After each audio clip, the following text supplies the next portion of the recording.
Welcome in everybody to another special edition of the Three Technique. We're joined this week by the members of the Mustang Mood, the fellows from over there covering SMU, entering season 2, covering SMU football on the Hilltop.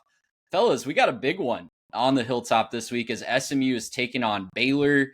An interesting opener for the Bears against Auburn, where a lot was shown in a matchup against an SEC program. SMU played East Texas A&M. Not a ton we can take from that, but that certainly gets a lot more real. How are we feeling as we're heading into week 2? We got one game under our belt. How are you guys feeling about the Mustangs this season? Feeling good. Feeling really excited. I think what you're saying is exactly right. A lot of cards still close to the chest in Dallas and a little bit less so in Waco. So it was a rough game. There were definitely some, it looked like week 1. Let's be honest. It looked like a week 1 game. KJ's got to do a better job taking care of the ball, but that's kind of been the point for the last 2 seasons now. Of if we can hold on to the ball, we'll do really well. So, yeah, I'm excited to see how we do against some strong competition this weekend. Yeah, well, I want to back up just a little bit before we get into the game this weekend. We're less than a year removed from SMU running rampaged through the ACC. An amazing first season. Obviously, not the way you wanted it to end with the ACC championship against Clemson and the playoff game against Penn State, but objectively just an amazing success in year 1 in the ACC for Rhett Lashley. What's the pulse of the fan base? What's the pulse of the program right now heading into year 2 of ACC play? I mean, just for the fan base, everyone's ecstatic. We hit the student attendance record at this past game, which was incredible to see because it was pretty much the entire undergrad population, I think, because, I mean, we're a fairly small school, and it's a small stadium too, but, I mean, when you get that many people in it, it's pretty fun. There's definitely not a bad view anywhere in there. But, yeah, I mean, the fans are excited. It was an opening game this season. The weather played some effect in it, but the boulevard was still popping.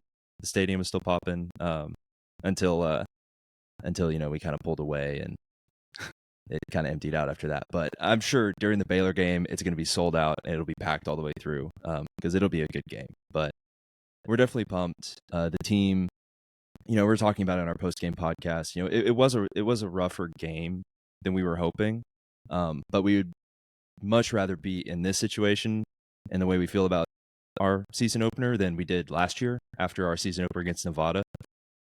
There's definitely always, there's been a lot of growth. We've lost a lot of seniors, but we've got some great freshmen and younger guys coming up. And I think it's a younger team than it was last year, but it feels like a more mature team.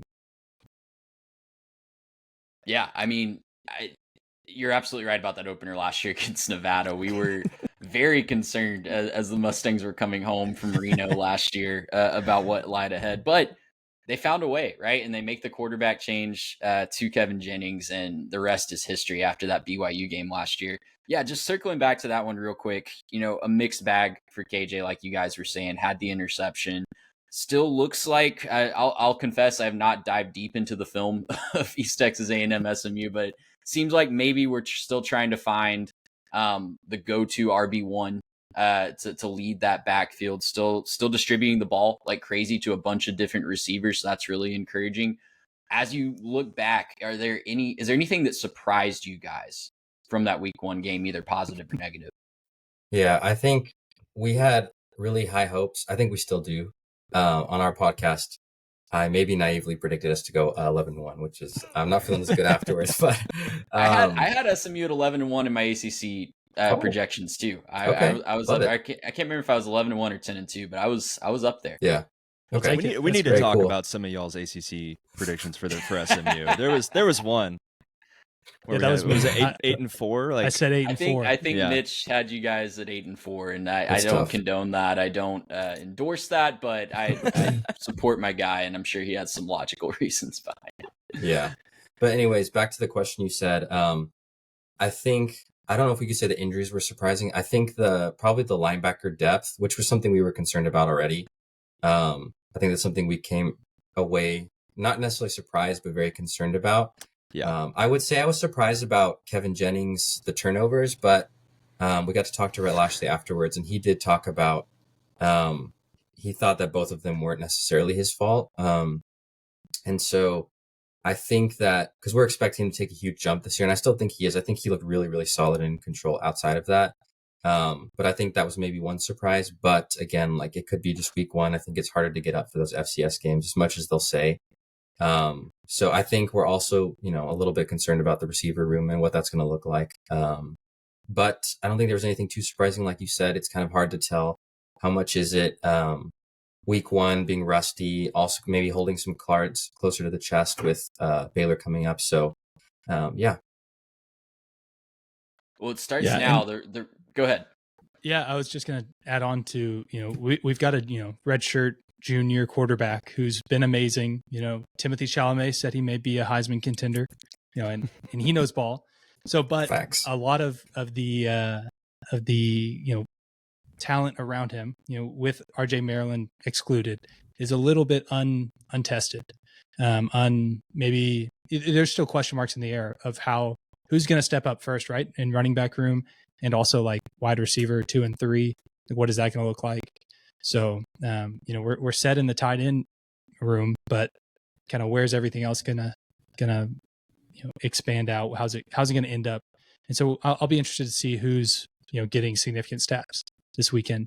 And so hopefully we get a little bit better understanding of that, a more consistent play to help him out, because KJ can't do it all by himself. He may be amazing, but if we don't have the other kind of question marks figured out this weekend, then it could be a struggle.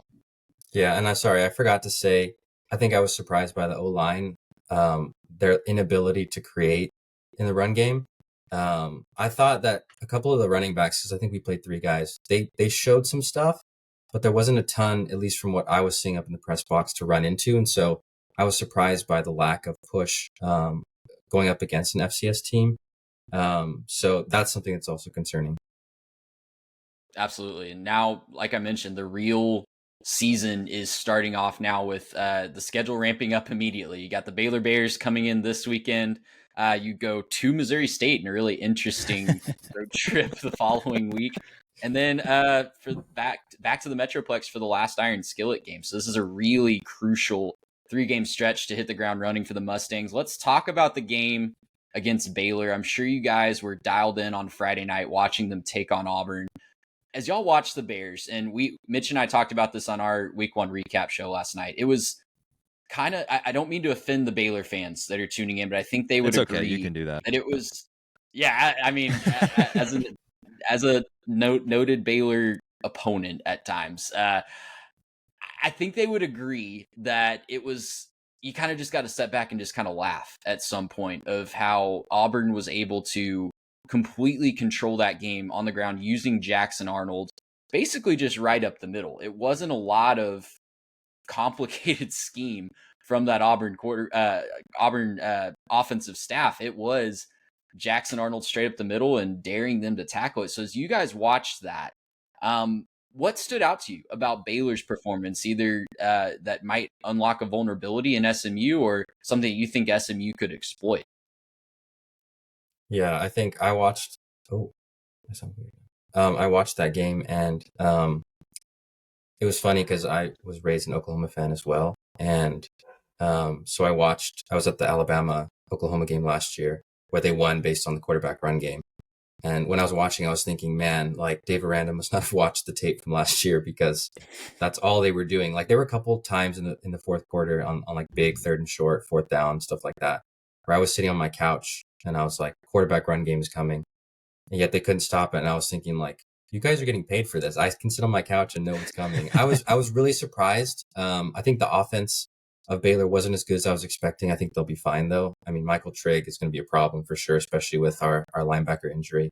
So that's going to be a problem, but I was definitely surprised by the defense didn't look very good. They didn't seem like they kind of knew what was coming, which was really surprising to me. Yeah, definitely worried about the linebacker depth and experience, especially up against, they're just massive tight end. But yeah, when it comes to our offensive performance against their defense, I'm not really that concerned. I haven't really ever been concerned about the Baylor game. Unlike these guys, they're giving me some crap about it, but I mean, we'll see how it shakes out. But I'm pretty confident that SMU is going to be able to handle them. Yeah, definitely less confident than Walker. They've got some talent, man. And I think we showcased a lot of vulnerabilities this weekend, but I guess Baylor did too. And so I think it may be a testament to the coaching staff this week, how they prepare, how they make these changes. But yeah, they definitely have some talent. Yeah, I would say a little bit concerned for sure, but we'll stick with Walker's point of view. It's no problem. Well, it's an interesting spot for both of these teams when you think about it, because Baylor's coming off a very emotional loss. That place was packed out in Waco, and they really thought that they had a good chance to win. We thought that they had a good chance to win against an unproven Auburn team, and the letdown that they have now going into a road game where SMU, it's their turn to have a big fired up crowd, like you said, a big home game. Big regional rivalry, Southwest Conference revived. It's going to be a big scene that Baylor's going to be walking into on the hilltop on Saturday. So as you guys think about it, obviously the crowd is going to be a big key to the game. You want to make sure that it's packed out, make sure that the students are getting there early, getting off the boulevard for that 11 a.m. kick. But on the field, what do you guys feel like is the key to victory for SMU this weekend? I think it's pretty simple. Keep a hold of the ball. Don't turn it over. If we can limit it maybe to, I would say 1 max. If we're in the 2 to 3 range, I think we're going to be in big trouble. But if we can hang on to the ball, I think we got a good shot of winning this weekend. Yeah, I think I would say for me, the big things are the turnover margin. I think I was concerned by our defensive performance against East Texas A&M, but they were very opportunistic, especially in the red zone. So if we can, like Jay said, limit our turnovers and create a couple, as well as I think we have to establish the run. I really trust our offense. I think even if we're just throw, I think we're still pretty good at that. But with the unproven receivers behind Romello Brinson and of course RJ Maryland, who is actually listed as a receiver, not a tight end, which is interesting. I think we need to establish the run game early, and I think we can control the game and then create some turnovers, and I think that's how we'll win the game. Yeah, and one thing I'm interested in seeing, we kind of did it against East Texas A&M, and definitely we saw an improvement from last year in our penalties. Definitely had a couple dumb ones against East Texas A&M, especially after that first touchdown. But I definitely saw a lot more discipline from the team in that area than I did last year, and we were one of the most penalized teams in all of college football last year.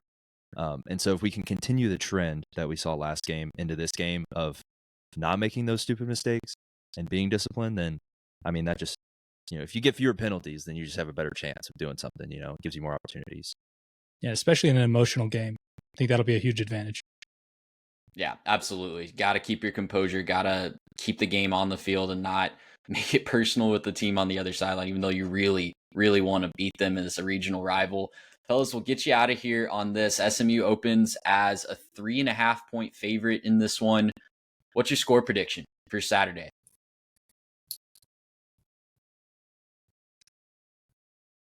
Doing the math, Jay. I see the wheels turning. 3.5. Do you need the over under too? We can give you the over under. We'll say 38-31. Okay. So shootout. SMU winning a Big shootout. Time. Love it. Yeah, the over under is 65.5. So Vegas expecting a lot of points in this one too. Wow. I'll take the over. Yeah, no, I think this is what I said in our post game talking about the Baylor, but I'm going to stick with it. I'm going to say 28-17 SMU. Yeah, I think I said 38-35. I was expecting like 10-ish point win before the game. After the game, felt a little bit not as good, so I'll go 38-35. All right. To be clear, we're all picking the Mustangs. Yeah. Yes, absolutely. Of course, that goes without saying. I love that the optimism is still there. We're not to the point. At least I know. I usually by October with my team, the Aggies are pretty jaded. I'm picking against them, but love that we're still in the optimistic phase of the season. Well, fellas, let the folks know where they can find you. You guys are, like I said, in season 2. give yourselves a plug, give yourselves a shout out where people can find you for awesome SMU coverage. Yeah, so our name is the Mustang Mood Podcast. You can check us out on the mustangmood.com. That's got links to all of our socials. We're on Instagram, Twitter, or X. You can watch us on YouTube. You can listen to us on any podcasting platform. We do live stream post-game podcasts after every game, except for the Baylor game. Actually, we're just going to record that and post it later because we've got something going on after the game that we got to get to. But anyways, but yeah, check us out. And all of our handles are just the Mustang Mood, so pretty easy to find, hopefully. All right. Yeah. Well, check them out, guys. Make sure that if you're an SMU fan, you need to be following the Mustang Mood on all the socials because they will have you covered, not just on SMU football, but all the sports going on the Hilltop. We were talking off camera. Volleyball is off to a great start. Really excited about basketball in the ACC this year. So if you're an SMU fan, make sure you're following along and make sure you're tuned in. 11 a.m. Central this Saturday. SMU and Baylor, going to be a great one. Until next time, we'll talk to you guys later.